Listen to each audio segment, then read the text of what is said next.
I'm Eric Loy, and welcome to Eric Loy Interviews. On this podcast, we talk with folks from the VTuber community on their channels, their talents, their stories, where they come from, and their plans for the future. Bonny Abomination joins us. Hi. Hi there. Good to be here. I appreciate you coming. Please introduce yourself to everybody. Hello, everyone. I am Bonny Abomination, an indie VTuber. Yep, and not only that, but a reviewer as well. Oh, yes. I do some game reviews. We'll talk about that maybe in a little bit, but how did you get started on streaming? Well, I used to share a Twitch channel with my friend Maelstrom Hold because we lived together, but then I wanted to branch off and do my own thing. And at first I was a face cam streamer, and I think I still had the same name and channel and everything, but I find making myself look pretty for the camera exhausting. It takes up too much time. Yeah. So I decided, you know what? If I'm a VTuber, I don't have to do that. Yeah, if I tried to do that for the camera, they would just shut Twitch down completely. I was born with the face for radio, and that's why I was in it for so long. Yeah. You had a great voice for radio. Well, thanks. I wish I had a great salary for it too. That didn't happen. But so did you knew obviously about VTubers before you got started. Was there anybody in particular that you kind of looked up to? Well, honestly, I got started in like 2020, so like 4 years ago, and I don't remember who the first one I saw was, but it was probably I think Pipkin Pippa or something like that. Oh yeah. But I never actually have watched any of her streams. I just saw like clips of her everywhere, and I think she was maybe the first one I saw, and I was like, oh, that's really cool. So then I started trying to figure out how to do it, but most people seem to use live 2D avatars, and I can't afford to get one of those, so I use a 3D avatar. Oh, well, I mean, it's however you get out there. It's whatever you get comfortable with, and what you're able to use, and what you're able to entertain with. That's the big thing. Are you enjoying the entertaining aspect of it? Yeah, I mean, it took me some time to like build up more of a personality to like be entertaining, I think, though. Like I used to be a pretty quiet streamer, but now I've just learned I just gotta talk to myself. Well, I mean, it has to do with the games you're playing too. I mean, that is true. Yes. It'd be really tough to do a game where you're having to pay attention 110% of the time and talk for sure. chat. But if it's a game like, Pokemon or something, you don't have to actually do anything for long periods of time. It's a little bit easier. What are the games you usually stream? Lately, I've been playing a lot of Metroidvanias, which is funny because I've never actually played a Metroid game. Or Castlevania for that matter. I beat a game called Islets, which was a lot of fun. I probably cussed a lot during those streams because I died a lot. And now I'm playing Ori and the Blind Forest, and I'm also dying a lot and cussing a lot. Well, we're 18 plus here, so you can go ahead and let fly if you like. If it gets too bad, I do have a beep somewhere I can put it there. But no, it does. So being that's come up, you feel comfortable playing the games with people watching. Yeah, I mean, I don't really have too many like real life friends, and I don't really go out much. So like most of my socialization is done online. So it's kind of nice when I'm gaming because I only stream once a week because I work a full-time job. So it's nice to just have people come by and chat with me, laugh with me at my failure. But it's with you. That's with you, not like against you or No, they laugh at me too sometimes. Well, the fact that you are enjoying yourself while doing it means a lot. If someone were you somebody who prior to streaming got in front of audiences at all? No. Throughout my life, anytime I've had to do public speaking or be on a stage, I've had terrible stage fright. And I was in choir in high school, and I was always happy to be like in the crowd of the choir. And then one time I had to do a solo, and I'm like, no, I don't want all the attention on me. Like I could never be a public speaker. I get too anxious. It is so. There's a whole new dynamic to that sort of thing, and I took one acting class in drama class in high school. I swear that helped out a lot, but I still don't like getting in front of crowds, even as old as I am, and doing the radio stuff for so long. It's so much different standing in front of 10 people than talking to 2,000 people that you can't see. Right.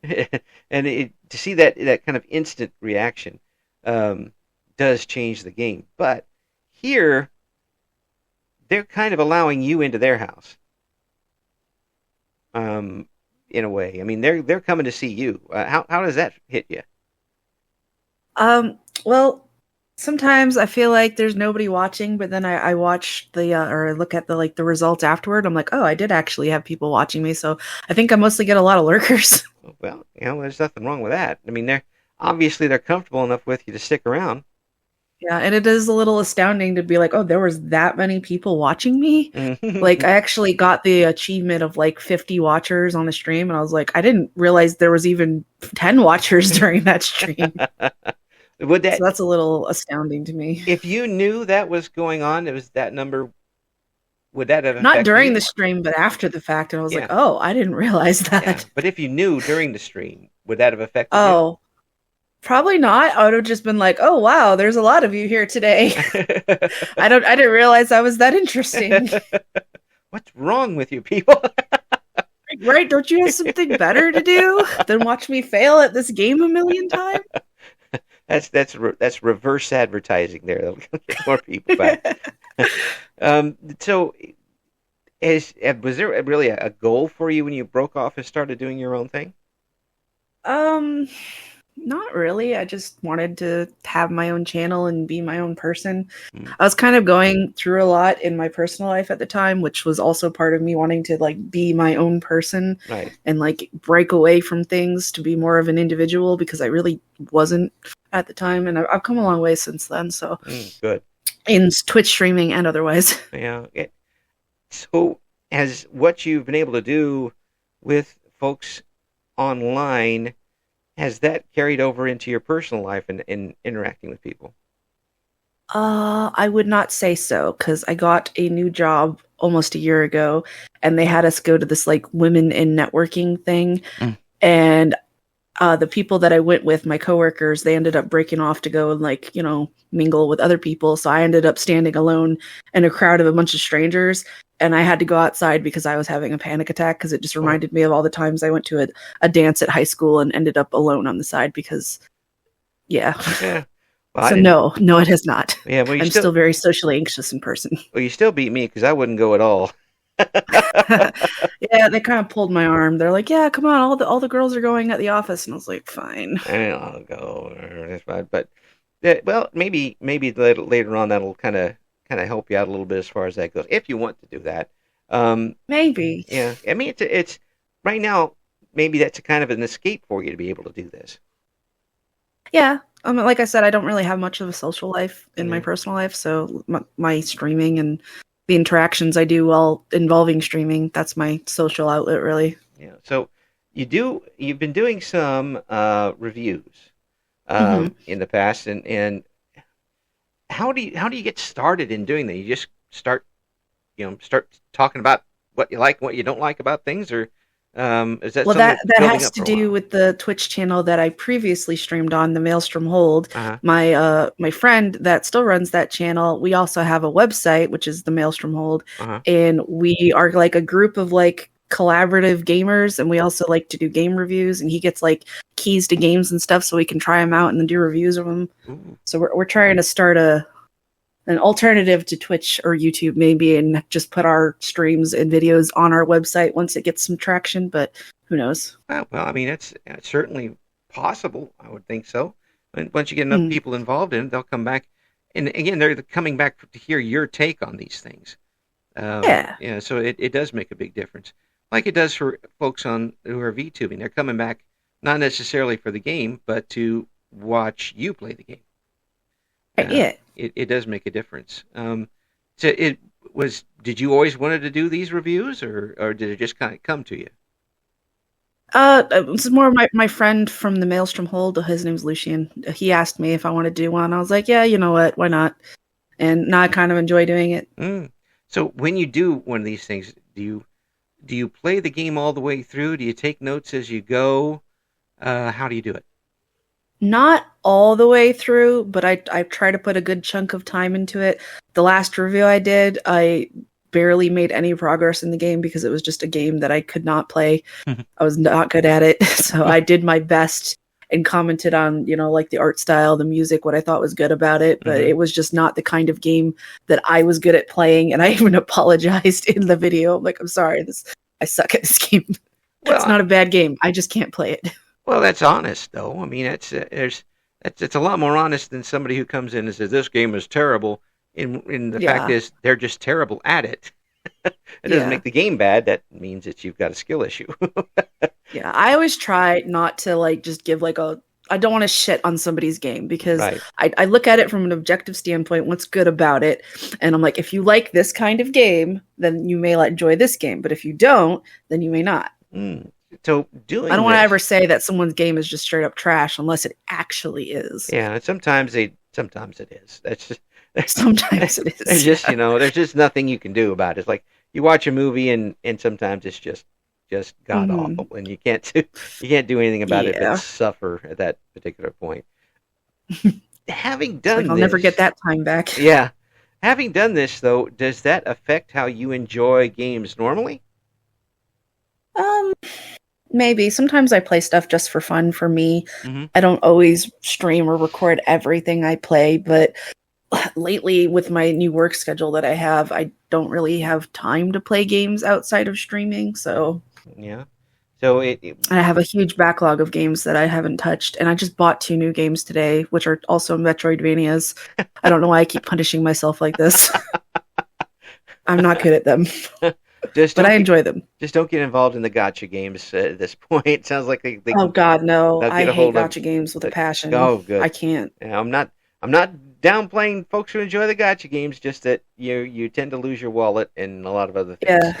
Well, They aren't for me. so what is for you?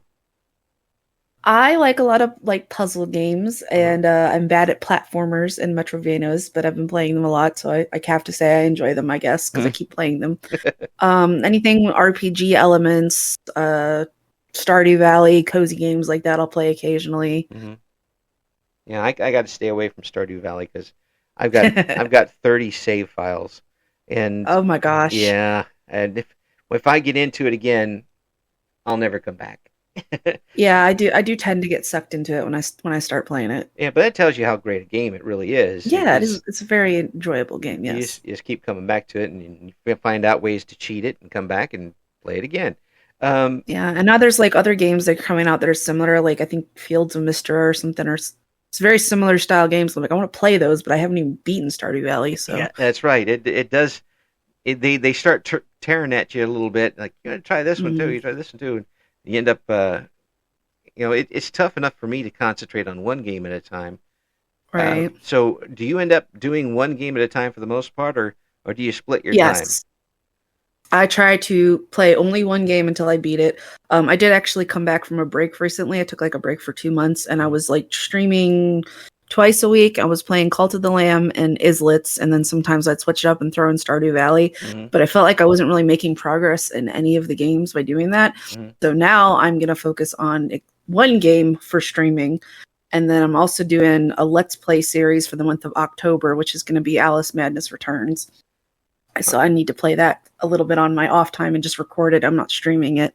Well, But what is? I'm of the mindset now. I used to be a huge World of Warcraft player, and this was before I got into streaming. This was just me as a teenager was super into the game and in my young adult years. Uh, And I really was obsessed with MMOs. I've played a lot of MMOs in my lifetime. uh And I've at the point now where I don't feel like I want to invest any more time or money into a game that you can't beat. There's no end to those games. okay. So now I want to focus on one game, beat that game, and then move on to a next one. And I feel like that's a better way to game for me right now, personally. Okay, well, I understand that for sure, and games that don't have an end are Mhm. becoming more frequent with DLCs and that type of thing, where people will add on things instead of creating a new game, they just add Hmm. on to the old game.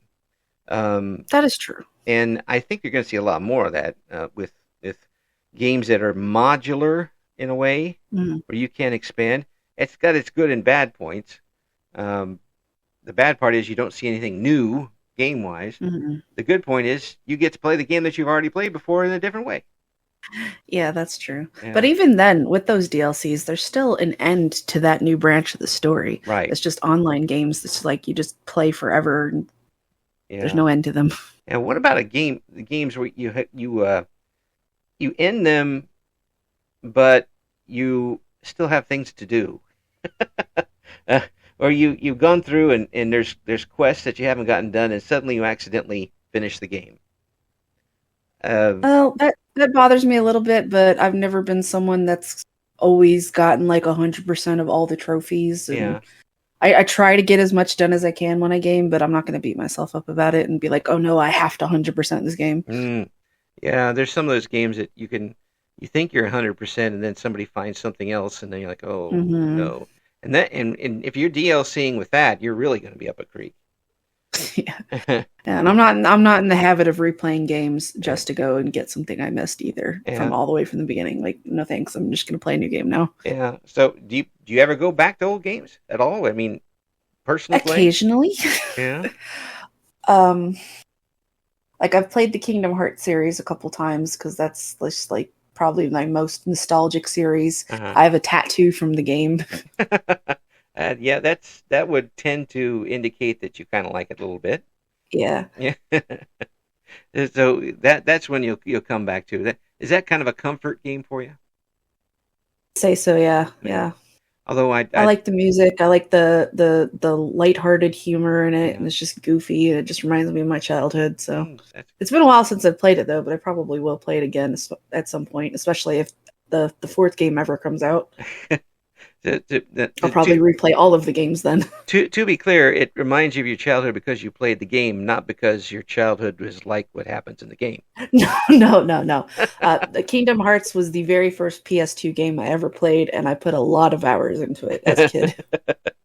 And did you 100% it? Probably not. No. So, I'm not going to put you the challenge because I wouldn't do that to somebody to do it. But the games that you haven't gotten to yet, Mhm. you say you've got a backlog. Is there some game that you're really chomping at the bit to put on, but you're not really sure it would be good for going online with it? Um, Mainly the games that I have planned that I want to stream are mostly like puzzles, platformers, Metrovanias, and stuff. I just bought one called Rain World Mm, and Dead Cells. I wanted to try, and I want to get Hollow Knight as well. I don't have it yet. mm, Um, there are some like crafting survival games I like to play occasionally, mm. but I don't necessarily know that anyone would want to watch me fumble around in those games online. Well, Because I mean, I don't like to watch people play those kind of game online. what would you rather watch as a VTuber consumer? Um, I don't know. I'm not actually much of a watcher. Like, I'll lurk Yeah. in other people's streams. Anytime I watch a video game, it's usually somebody on YouTube, and it's usually Jacksepticeye Yeah. because I like to watch him play horror games because I'm a scaredy cat. So I don't want to play those games by myself. So his humor helps cut through the scary, and they also tend to have like interesting stories because he does a lot of indie horror games. Yeah. So that's usually what I like to watch as a consumer of people that play games. Yeah.